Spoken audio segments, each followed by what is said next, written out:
Bueno, buenos días, hermanos. Este, tengo abierta la ventana, entonces a lo mejor escuchan un poquito de ruido de fondo. Voy a cerrarla para tratar de eliminar el mayor ruido posible. Un segundo.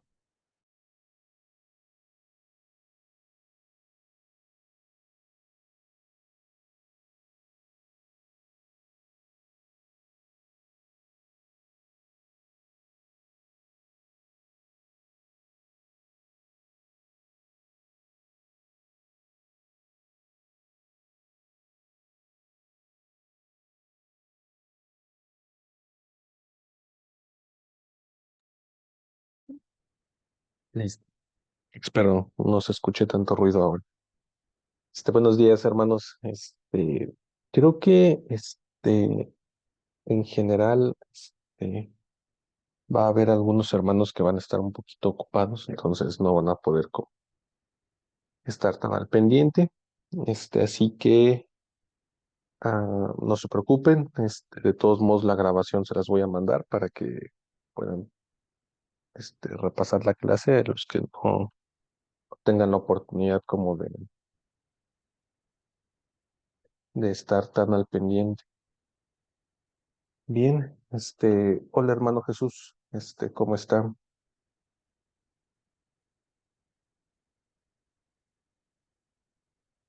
Bien, hermano, muchas gracias.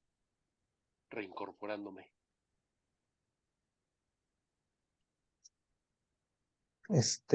No sé si soy yo o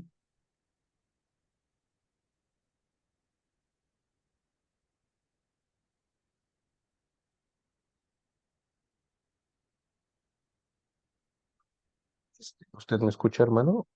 Sí, sí, salúdeme así con perfecto, ya lo escuché, una disculpa. No se preocupe.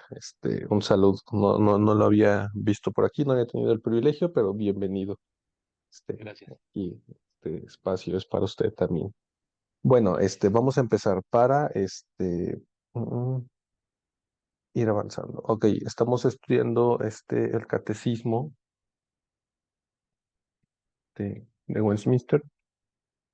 Estábamos avanzando en las preguntas que conferían respecto al asunto de la oración. Sin embargo,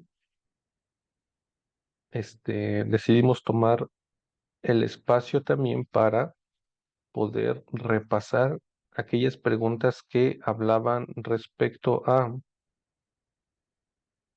la Santa Cena. Vamos en la pregunta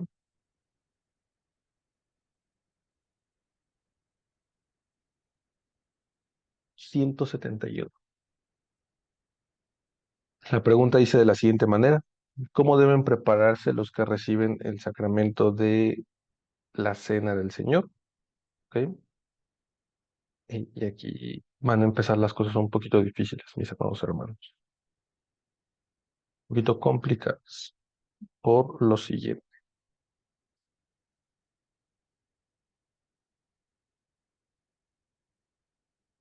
Aquí está. Voy a ser un poquito más grande. Dice de la siguiente manera: ¿cómo deben prepararse los que reciben el sacramento de la Cena del Señor antes de venir a Él?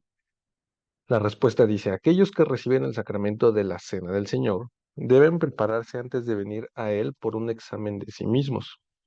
Si están en Cristo, de sus pecados y necesidades, de la verdad y medida de su conocimiento, fe, arrepentimiento, amor a Dios y a los hermanos. Claridad para con todos los hombres, perdón de aquellos que les han hecho mal, de sus deseos de obtener a Cristo y de su nueva obediencia, así como por renovar el ejercicio de aquellas gracias por meditación seria y oración ferviente. Esta pregunta es interesantísima, por lo siguiente. Hasta este momento nosotros hemos estado hablando acerca de que el sacramento de la Santa Cena es lo que nosotros podríamos decir o podríamos considerar que es el evangelio predicado hacia nuestros sentidos, ¿no? a nuestro Señor Jesucristo en su magnífica excelencia y sobre todo inteligencia. Creo que es una característica que normalmente no enfatizamos tanto de nuestro Señor Jesucristo, pero nuestro Señor Jesucristo era una persona en lo sumo, ah, inteligente. O sea, lo entendemos, ¿no? Imagínense la capacidad que él tenía, dado que pues era un miembro de la Trinidad. Su manera de percibir el mundo era de una forma impresionante. Tan impresionante que no cabría que nosotros pudiéramos entender la manera en cómo él percibía el mundo, la realidad. A lo que comentábamos la clase pasada es que el sacramento es una manera excelente de nosotros poder concretizar un concepto abstracto y tenerlo en una definición real. ¿Qué me refiero? Puse ejemplos como, por ejemplo, la idea del amor, la idea de la perfección, la idea de la justicia, ah, que existe el argumento de la existencia de Dios, el argumento ontológico. Este argumento quiere decir que, por ejemplo, no existe nada en este mundo que sea perfecto. No existe nada en este mundo, no existe nada que nosotros podamos traer así y decir, mira, esto que te traigo es perfecto. O por ejemplo, la idea de justicia. No hay nadie en este mundo, no hay una persona que sea justa, no existe. Todos de alguna manera, este, sí, todos de alguna manera constantemente están incurriendo en injusticias, ¿no? Por ejemplo, no hay una institución, ya ni gubernamental, ni social, ni una asociación, nada que sea completamente justa e imparcial, ¿ok? No existe, por decirlo de la siguiente manera, un ejemplo tangible, concreto y palpable de justicia. Entonces, si no existe esta idea concreta y tangible de justicia, de perfección, de belleza, no existe nada en este mundo que sea completamente bello. ¿Cómo es que existen esos conceptos en nuestra mente si es que no tenemos un punto de referencia? Si es que no tenemos un algo para decir, mira, esto es justo. Y entonces mi definición de justicia es, es construida a partir de este ejemplo de la realidad. Eh, ¿Cómo es entonces que nosotros tenemos esos conceptos en la mente si no tenemos un punto de referencia, no tenemos un dónde pararnos? A eso se le conoce como el argumento ontológico. ¿Por qué?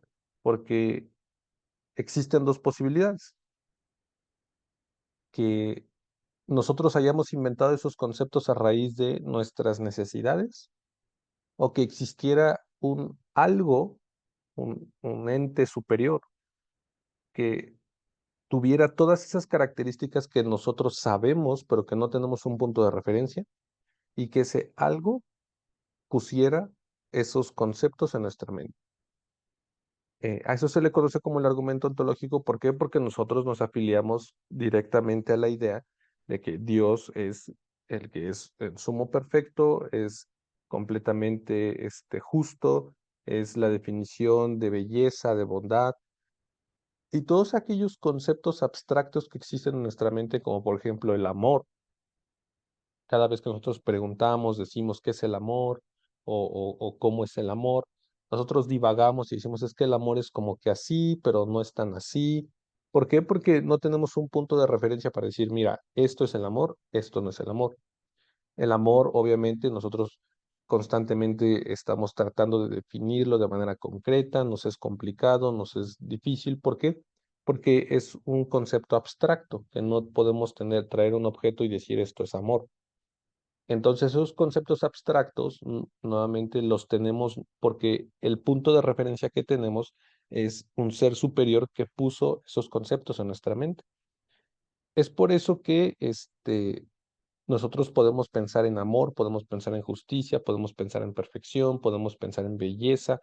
¿Por qué? Porque hay un ser todopoderoso que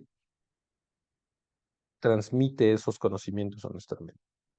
Nosotros no pudimos haberlos deducido de manera espontánea. Las necesidades, que es la otra vía, las necesidades que nosotros tenemos de justicia, igual, un ente superior puso esa necesidad en nosotros. ¿Por qué? Porque, por ejemplo, los animales no tienen necesidad de justicia. Ellos, los conceptos abstractos, los animales no los comprenden. Es por eso que hay muchas veces que, pues, los animales suelen tener comportamientos que nosotros podríamos decir no es justo del todo. ¿Pero por qué? Porque ellos esos conceptos abstractos, un Dios no los puso en ellos. ¿Ok? Y como no hay un punto de referencia en la realidad en donde los animales pudieran comparar esto es justo, esto no es justo, y entonces se comportaran de esa manera, normalmente sus actos no son juzgados, no son pensados, perdón, a raíz de la justicia. Por ejemplo, en los animales no existe el concepto de belleza. Si se dan cuenta, para los animales ese concepto es intransigente. Nosotros les damos el concepto de belleza. Nosotros decimos, este perro es más bonito que este. Nosotros decimos, este caballo es más bello que este otro caballo. Pero entre ellos no existe esa diferencia. ¿Ok? ¿Por qué? Porque esos conceptos abstractos, como ellos no tienen un punto de referencia para compararlo, porque no existe un punto de referencia este, en la realidad material me refiero. ¿Ok? En la realidad material ellos no producen ese concepto. En nuestro caso, nosotros producimos ese concepto porque Dios puso en nosotros esos conceptos, porque Él puede cumplir con la belleza, con la perfección, con la justicia, con el amor, con la bondad, con todos esos conceptos abstractos, son de Él, son características de Él. Y entonces nosotros, en necesidad de conectar con Dios, con nuestro Ser Supremo, entonces esos conceptos radican en nuestra mente. Y entonces, nuestro Señor Jesucristo, en su suma inteligencia y perfección, transmitió un concepto abstracto en un objeto material y real para que al momento de que nosotros participáramos de ese objeto real y material, este concepto abstracto pudiera ser más tangible hacia nuestros sentidos. Y aquí me quiero tomar también un par de minutos para explicar esto. Cuando yo digo realidad, no existe un objeto en nuestra realidad. Me estoy refiriendo directamente a todo aquel escenario que sea comprobable por nuestros sentidos. ¿Ok? Quiero referirme a vista, olfato, gusto, oído, no me acuerdo cuál es ese sentido, y el tacto, ¿ok? Nuestros sentidos. Es por eso que el Evangelio, dicen los grandes estudiosos, es perdón, el sacramento es, dicen los grandes estudiosos, el Evangelio predicado a nuestros sentidos. Es decir, el Evangelio de nuestro Señor Jesucristo, su sacrificio, muerte y el propósito de ello, que es un concepto en lo sumo abstracto, ¿por qué? Porque nuestro Señor Jesucristo murió ¿para qué? Para una redención de tus pecados pasados, presentes y futuros. Murió para darte un propósito, murió para darte vida eterna, para que seas nombrado como hijo de Dios, seas nombrado como su familia, para que en el juicio tus pecados te sean perdonados y puedas pasar la eternidad con el Padre. Todos esos conceptos englobados en el Evangelio, nuestro Señor Jesucristo los concretizó en un acto en lo sumo coloquial, pero para que esos conceptos abstractos fueran entendidos por nuestros sentidos. Es por eso que así tan real como es el pan a nuestro paladar, como es el pan que lo puedo leer, como es el pan que lo puedo ver, como es el pan que lo puedo sentir, sí de real fue que Jesucristo murió en una cruz para la redención de mis pecados. Así tan real como es el jugo de uva, que a mi paladar lo puedo sentir, que lo puedo oler, que lo puedo ver y que lo puedo tocar, así de real como es el jugo de uva, así de real es que la sangre de Jesucristo fue derramada para una remisión de mis pecados. Entonces, si se dan cuenta, lo que nuestro Señor Jesucristo hace es traer un concepto abstracto que es el Evangelio, que nosotros lo entendemos, pero que tiene muchísimas aristas y que hay muchas cosas que no podemos percibir en este momento de manera tan real y tan tangible. No podemos hacerlo, pero nuestro Señor Jesucristo nos da la seguridad de, así como el Evangelio existe, existe el Evangelio de manera tan real como lo es el pan y el vino a tus sentidos. ¿Ok?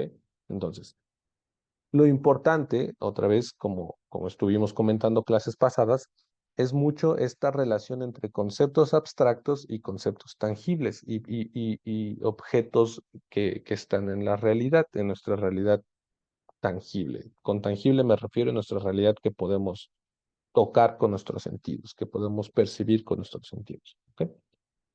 Entonces, el sacramento cumple esa función. El sacramento cumple la función de transmitir el evangelio a nuestros sentidos, ¿ok? Porque el evangelio es un concepto en lo sumo abstracto. ¿A qué me refiero? A que existe, pero existe en un plano superior. El evangelio existe en un plano superior a nuestra realidad tangible, la realidad que puedo tocar. ¿Por qué? Porque, por ejemplo, si yo hoy te digo, amado hermano, tus pecados te son perdonados, si yo hoy comento esto, nosotros decimos, oye, lo entiendo, pero este, no veo el perdón, o sea, o dónde lo veo, o a ver, quiero verlo, o sea, quiero ver cómo mis pecados son perdonados, quiero verlo, quiero sentirlo, quiero que mis sentidos lo perciban, ¿no? Es ahí donde nosotros diríamos, es que es algo que sucede más allá de tus sentidos, es algo que sucede más allá de la manera en cómo tú percibes la realidad. ¿Ok? Porque nosotros percibimos la realidad directamente y propiamente a través de nuestros sentidos. Entonces, el perdón de pecados, por ejemplo, es algo que trasciende a nuestros sentidos. Por ejemplo, nosotros somos llamados hijos de Dios, que es el resultado de el evangelio del pacto de gracia. Nosotros somos llamados hijos de Dios. Entonces, somos nombrados ahora hijos de Dios. Entonces, por ejemplo, cuando yo te digo tú eres un hijo de Dios, tú dices, ok, pero pues no me siento diferente, no siento algo diferente, o sea, lo entiendo y me hace sentir especial, sí, pero pues sigo siendo yo, sigo viviendo en el mismo lugar, sigo llamándome de la misma manera, sigo haciendo las mismas actividades, ¿a qué te refieres con que soy un hijo de Dios? Y entonces ahí viene esta idea, es que la idea del evangelio es un concepto abstracto porque se percibe en un nivel de la realidad superior al que nuestros sentidos normalmente están acostumbrados. Entonces, como el Evangelio se mueve en un nivel superior a nuestra realidad, es por eso que nuestro Señor Jesucristo tuvo que transmitirnos la enseñanza del Evangelio en un nivel que nosotros pudiéramos comprenderlo en nuestra realidad. Es decir, tan real como es el pan y como es el vino a tus sentidos, así de real es que tú eres un hijo de Dios. Es que ahora tú eres miembro de la familia de Dios. Es que ahora tú, tus pecados te son perdonados. Tan real como es el pan y es el vino, así de real es que yo voy a venir por ustedes. Todo aquello que engloba el Evangelio es depositado sobre el sacramento de la cena para ser transmitido a nuestros sentidos y podamos entonces ahora, en lugar de tener un concepto abstracto como lo es el Evangelio, concretizarlo en un evento coloquial como es comer y en objetos sencillos como lo son pan y vino. Entonces, lo importante no es propiamente el pan y el vino, porque es un pan común, un vino común, sino lo que ese pan y ese vino representan de manera directa con el Evangelio. ¿Ok? Eso es lo importante. Es por eso que comentábamos un poquito de esto la sesión pasada. Enfrascarse en qué tipo de pan se tiene que dar es en lo sumo peligroso y sobre todo incoherente. ¿Por qué? Porque entonces le estamos dando la importancia al objeto material que Jesucristo trató de utilizar simplemente como un objeto coloquial en lugar de poner atención en el concepto abstracto que Jesucristo quiso transmitir. Eh, y lo comento porque de verdad a veces me es impresionante cómo he tenido la oportunidad de estar en otras iglesias en donde hasta se dan cursos de cómo hacer pan para la Santa Cena. Y digo, lo importante no es el pan, o sea, lo importante no es el tipo de pan. O por ejemplo, he escuchado debates acerca de eh, qué pan es el que se comió en la primera cena, en la última cena de nuestro Señor Jesucristo. ¿Qué pan era el que se comía? Y qué pan debemos comer ahora. Y he escuchado de verdad infinidad de debates que se enfrascan en qué tipo de pan, cómo se debe preparar, era pan amargo, era pan salado, y nosotros comemos Bimbo o luego comemos bombitos para sopa, es decir, y están enfrascados tanto ahí cuando la realidad es que no importa el tipo de pan, lo que importa es el concepto que nuestro Señor Jesucristo depositó en ese tipo de pan, ese concepto abstracto, que es el Evangelio. Y igual estos debates acerca de el jugo de uva, ¿no? Pero es un Boeing, nosotros diríamos, ¿no? Este, y he visto lugares en donde se enfrascan en, ¿deberíamos de dar vino? Y si sí, ¿qué clase de vino? O qué es lo que debemos de dar. Y entonces la idea se empieza a desviar pero es que el vino, pues obviamente va a producir en nosotros el efecto de, pues emborracharnos, ¿no? Entonces, está mal dar vino, ¿por qué? Porque puede emborracharnos, entonces hay que dar otra cosa. Y si se dan cuenta, se empieza a desviar el concepto del sacramento a raíz de ponerle tanta importancia al tipo de elemento en lugar de lo que el elemento está tratando de representar.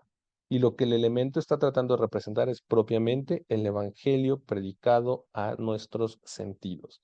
Tan real como es el pan y como es el jugo de uva, así de real es el sacrificio de nuestro Señor Jesucristo.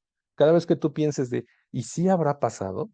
Y si será cierto? Es ahí donde entra el sacramento. Mira, tan real como es este pan que te vas a comer, así de real es que Dios descendió, se hizo hombre y murió por ti. Cada vez que tú pienses de, y si mis pecados serán perdonados? Ese pecado que cometí hace mucho, ¿ya el Señor lo habrá perdonado? Ahí es donde entra el sacramento, porque es, mira, tan real como es que tú te vas a tomar este jugo de uva, sí de real es que la sangre de Jesucristo se derramó sobre de ti para que todos tus pecados fueran limpiados. Y es ahí donde dices, ok, ok, eh, no sé cómo pasó, no sé cómo es, no sé cómo funciona, pero es real. Y entonces, esa es la función del sacramento. Ahora, un pequeño guiño con respecto al vino. Nuestro Señor Jesucristo en su suma inteligencia y excelencia al poner este sacramento como continuo para nuestra vida como creyentes, sí utilizó vino o jugo de uva aldrede. ¿Por qué? Por la relación del color. Hay una relación entre sangre y jugo de uva muy evidente, ¿no? Es decir, el Evangelio de nuestro Señor Jesucristo sí habla acerca del derramamiento de su sangre como medio para remisión de los pecados y sobre todo el sello del pacto, del nuevo pacto, ¿no? Hay una relación muy grande. Entonces, obviamente, esta relación se ve de manera directa de la sangre derramada de nuestro Señor Jesucristo, el color de la bebida que ingerimos. Es decir, podríamos dar boing de mango. No, ahí sí ya no, porque entonces la mnemotecnia, que así se le conocería, que nuestro Señor Jesucristo utilizó para que nosotros aprendiéramos acerca de lo que su sangre significó, ya no cumpliría, ¿no? O sea, no es que la bebida solamente funcione como algo que comer, sino que funciona como representación directa de la sangre de nuestro Señor Jesucristo. Entonces, el color sí es un concepto que nuestra mente debe de traer a la hora del sacramento, ¿no? Este, Me está contando el tiempo aquí la reunión, quedan 8 minutos. Cuando queden 2 minutos les aviso, salimos y volvemos a entrar al mismo enlace, ¿ok? Para terminar el resto de la clase. Bien, entonces, una vez aclarado esos puntos que, ah, acerca de lo que la Santa Cena representa, se desglosan algunas cosas importantes.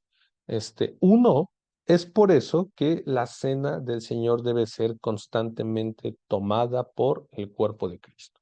¿Ok? Me refiero a que es por eso que nuestro Señor Jesucristo dijo, hagan esto en memoria de mí hasta que yo venga. ¿Ok? Háganlo. Es por eso que es un sacramento. ¿Por qué? Porque tenemos que estarlo haciendo y haciendo y haciendo y haciendo. Y tenemos que estarlo haciendo de continuo. ¿Por qué? Porque otra vez, siendo realistas y concretos, las personas que más se olvidan del Evangelio son aquellas que ya son cristianas. La realidad. El Evangelio necesita ser predicado también y sobre todo de manera más constante a aquellos que ya van a la iglesia, aquellos que ya son creyentes. Porque extrañamente, cuando nosotros ya nos sentimos parte del miembro, parte del miembro de la iglesia, o nosotros ya empezamos como a olvidar ciertas cosas importantes.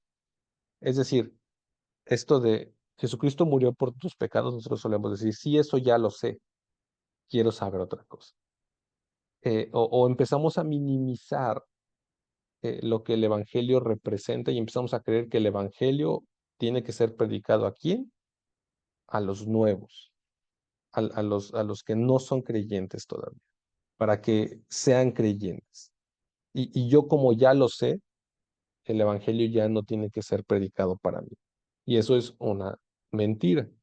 ¿Por qué? Porque entre más convivimos con el Evangelio, más solemos minimizarlo en nuestra vida.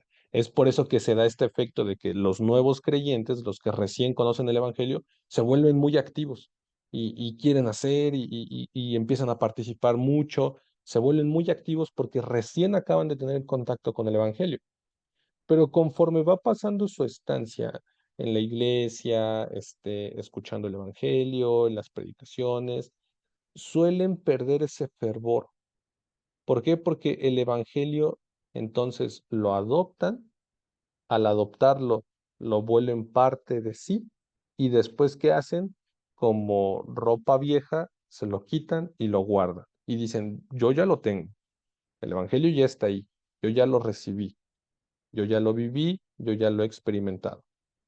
Ahora necesitamos más. Pero no, la idea es que el Evangelio todo el tiempo tiene que estar resonando en nuestra mente. ¿Por qué? Porque otra vez, nuestro Señor Jesucristo vino y predicó el Evangelio, y el Evangelio es lo que predicamos. No traemos aquí, diría el apóstol Pablo, enseñanzas nuevas. No, nuestro llamado no es a ser innovadores o a crear nuevas doctrinas, no, nuestro llamado es a predicar lo que nuestro Señor Jesucristo predicó y nuestro Señor Jesucristo predicó el Evangelio. El Evangelio compete a el sacrificio de nuestro Señor Jesucristo para una remisión de tus pecados. Es por eso que el sacramento tiene que estar constantemente siendo ejercido en nuestra vida. ¿Por qué? Porque cuando más te olvides de nuestro Señor Jesucristo es cuando más debes de recordarlo. Y el sacramento de la Santa Cena es un medio para recordar el Evangelio de nuestro Señor Jesucristo en tu vida.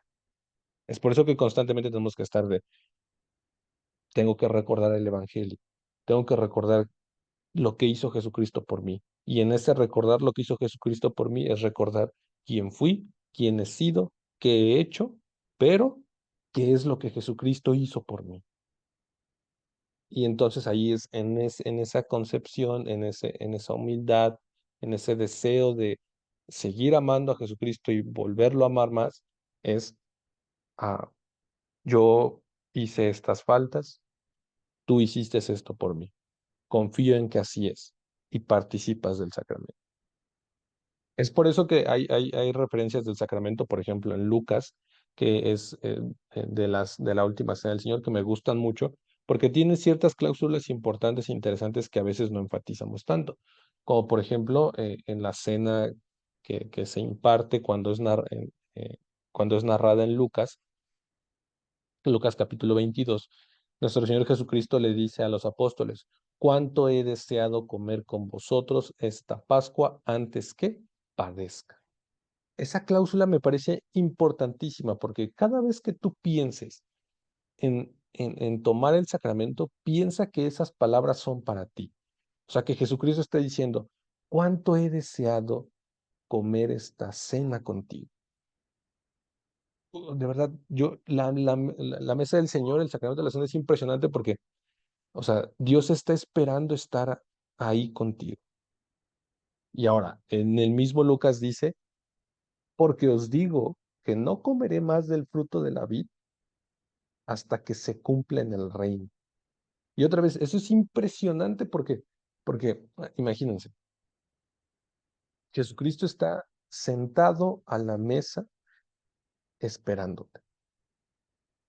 Él está ahí sentado y dice, cuánto deseo poder ya comer esta cena contigo. Y entonces lo que nosotros hacemos es, Jesucristo, yo cuánto deseo ya estar ahí, sentado contigo en la mesa, comiendo esta cena.